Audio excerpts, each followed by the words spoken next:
There was a time when Elijah woke up every morning feeling like life had turned grey. He did everything right, showed up to work, paid his bills, smiled when he had to, but inside, something was missing. The rhythm of his days felt mechanical. Work, eat, scroll, sleep, repeat. He looked around and saw everyone chasing something: money, comfort, recognition. Yet no one seemed truly alive. He asked himself quietly, "Is this all there is?" Late one night, he sat alone on his couch, the hum of the refrigerator the only sound. "Lord," he whispered, "I'm doing everything I'm supposed to, but I feel empty." His words hung heavy in the air. It wasn't rebellion, it was hunger, a longing for meaning beyond the motions. It's easy to exist, it's harder to live on purpose. And deep down, Elijah knew God didn't create him merely to survive. He was made to shine. A few mornings later, Elijah passed an old man outside a small church repairing a broken bicycle. The man's hands were weathered, his clothes worn, but his smile radiant. Curious, Elijah stopped and asked, "Why do you spend your time fixing things for strangers?" The man chuckled softly. "Because, son, I fix what I can. Purpose doesn't always look big. Sometimes it's just faithfulness in small things."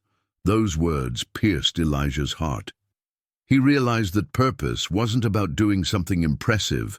It was about doing something intentional. Maybe God's calling wasn't a spotlight waiting in the distance, but a quiet obedience right where he stood. That evening, as he replayed the encounter, a verse came alive in his mind. "We are God's handiwork, created in Christ Jesus to do good works, which God prepared in advance for us to do." Ephesians 2:10. The man wasn't fixing bikes, he was mending hope. Elijah began to test this truth in the small spaces of his everyday life. He offered to help a co-worker who was struggling. He prayed for a friend instead of just saying, "I'll pray for you." He called his mother more often, not out of duty, but out of love. Slowly, he began to notice something shifting. The world around him hadn't changed, but he had. He realized that when you live with intention, every act becomes worship. Each conversation carries eternal weight. The mundane transforms into meaningful. Even on his commute, he found himself praying for strangers he'd never meet. Purpose wasn't found in applause. It was hidden in small obedience. Every seed of kindness he planted added color to his once gray world. Elijah was learning that purpose doesn't wait at the end of the race. It walks beside you, one faithful step at a time. The ache of emptiness began to fade, replaced by a quiet joy that words couldn't capture. One night, Elijah sat reading about Jesus washing his disciples' feet. He paused, stunned. The Son of God, creator of the stars, knelt to serve. It hit him. Purpose is not power, it's partnership. It's saying yes to God in the unseen moments, trusting that even small faithfulness echoes in eternity. He understood now that living with purpose isn't about climbing ladders but carrying crosses, small daily ones that teach humility, compassion, and courage. It's not about finding your dream job, it's about living your divine design. He remembered Proverbs 16:3. "Commit to the Lord whatever you do, and he will establish your plans." The secret wasn't striving, it was surrender. God wasn't asking Elijah to chase success, but to walk in significance. Once he stopped chasing what felt urgent and started choosing what was eternal, everything aligned. The noise quieted, the anxiety lifted.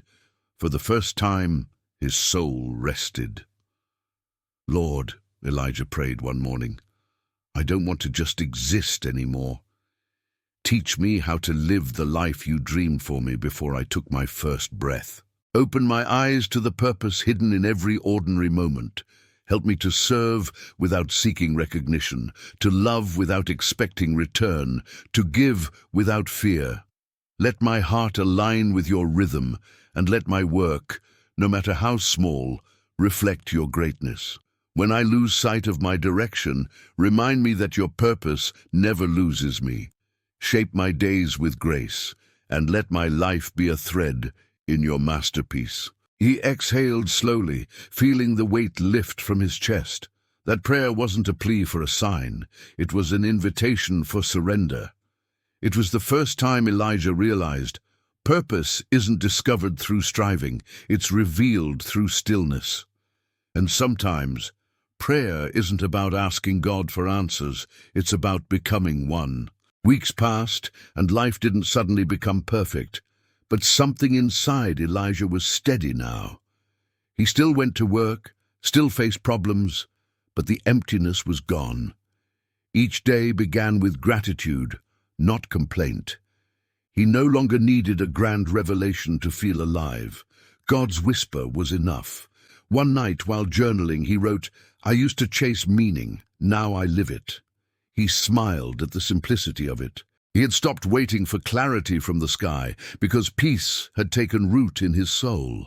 Discernment, he realized, isn't about knowing everything. It's about trusting the one who does. The absence of fear became his confirmation. He didn't see fireworks, he felt stillness, and that stillness spoke louder than any sign.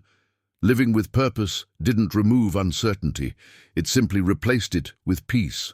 Purpose had become less of a destination and more of a daily direction. Elijah learned that purpose is not found, it's formed. Every moment of faithfulness weaves into God's eternal tapestry. The conversation you thought didn't matter, the act of kindness no one noticed, the prayer whispered in tears. These are the threads of divine design. God is weaving them all together, even when you can't see the pattern. Many are the plans in a person's heart, but it is the Lord's purpose that prevails. Proverbs 19:21. The more Elijah trusted this truth, the freer he became. He didn't need to know the future. He only needed to stay faithful in the present. Each day carried weight. Each breath carried meaning. And through it all he discovered that God's purpose isn't fragile. It's a thread that never breaks. It stretches across failures, endures storms, and ties our hearts to heaven's plan. Roots and vine, where faith runs deep and inspiration grows wide.